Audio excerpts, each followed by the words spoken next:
चला आज आपण बनवणार आहोत आंबाडी सुकट। ह्याला आंबाडी सुकट पण म्हणतात, कोणत्या भागात ह्याला कर्दी पण म्हणतात आणि जो सुकी कोळंबी असते तोच प्रकार आहे हा। ह्याला पहिला साफ करून घ्यायचं आणि थोडंसं भाजून घ्यायचं आणि पाण्यामध्ये तिला भिजत ठेवायची भाजून झाल्यावर। मग आता ते आपण तेल गरम केलंय, तेलामध्ये एक मिरची घातली फोडणीला आणि आता बारीक चिरलेला कांदा घातलाय। कांदा थोडासा परतवून घ्यायचा, म्हणजे ब्राऊन होईपर्यंत परतवायचा आणि त्यात आता टोमॅटो घालायचे। टोमॅटो पण चांगले परतवून घ्यायचे, मऊ होईपर्यंत परतवायचे।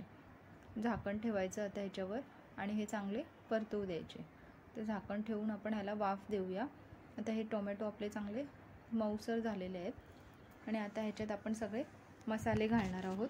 ह्याच्यामध्ये मी लाल तिखट घालते, हळद घालते, धणे पावडर आणि थोडासा मालवणी मसाला घालते। मालवणी मसाला जर तुमच्याकडे नसेल तर तुम्ही गरम मसाला पण घालू शकता।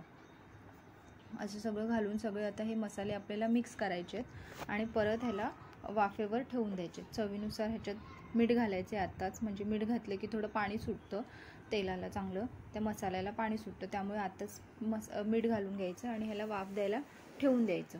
हे बघा आता ह्याला वाफ चांगले, आता आपलं हे सगळा मसाला छान झालेला आहे। चमच्याने त्याला थोडंसं स्मॅश करून घ्यायचं, म्हणजे कसा मसाला चांगला एकजीव होईल।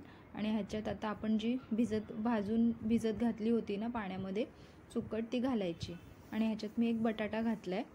तुम्हाला हवं असेल तर तुम्ही बटाटा, वांग पण घालू शकता। वांग घातल्यावर पण खूप छान टेस्ट येते याची। हे सगळं घालून घ्यायचं आणि परत आता ह्याला चांगलं मसाल्यामध्ये हे परतवून घ्यायचं। मसाल्यात छानपैकी हे असं तेलामध्ये हे चांगलं परतवायचं पहिला आणि त्याच्यात आता आपण घालणार आहोत कैरी। आता कैरीचा सीझन आहे म्हणून आपण कैरी घालणार आहोत। याच्यात कोकम पण घालतात, पण आता कैरीचा सीझन आहे त्यामुळे कैऱ्या बाजारात यायला लागल्यात, म्हणून ही कैरी घालून सुकट खूप छान होते। नक्की करून पहा तुम्ही। कैरी घालून बारीक सुकट पण, ही आंबाडी सुकट पण खूप छान होते। आता ह्याला थोडीशी आपण वाफ देऊया, म्हणजे तेलावर ते थोडंसं सुकट चांगली ती मसाला वगैरे आहे ते छानपैकी फ्राय होईल। आणि आता ह्याच्यात आपण थोडंसं पाणी घालणार आहोत।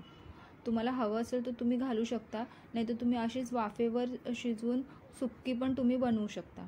पण आता ही मी भातावर, मला थोडी थपथपीत हवी होती भातासोबत खायला, म्हणून मी थोडंसं पाणी घातलेलं आहे। तुम्ही अशी पण बनवू शकता वाफेवरती, सुक्की पण छान लागते ही। आता आपली ही आंबाडी सुकट झाली तयार। आता ह्याच्यात आपण कोथिंबीर घालतोय। आता ही बटाटा वगैरे शिजला की ही खायला आपली रेडी झाली। नक्की करून पहा, कैरी टाकून सुकट खूप छान होते। नक्की करून पहा, खूप छान लागते आणि कशी वाटली ती मला नक्की सांगा। आता बघा मी ही भातासोबत वाढून घेतली आहे छानपैकी, कैरी, बटाटा, सुकट अशी वाढून घेतले जेवायला। आता तुम्ही पण करून पहा आणि नक्की सांगा कमेंटमध्ये तुम्हाला कशी वाटली।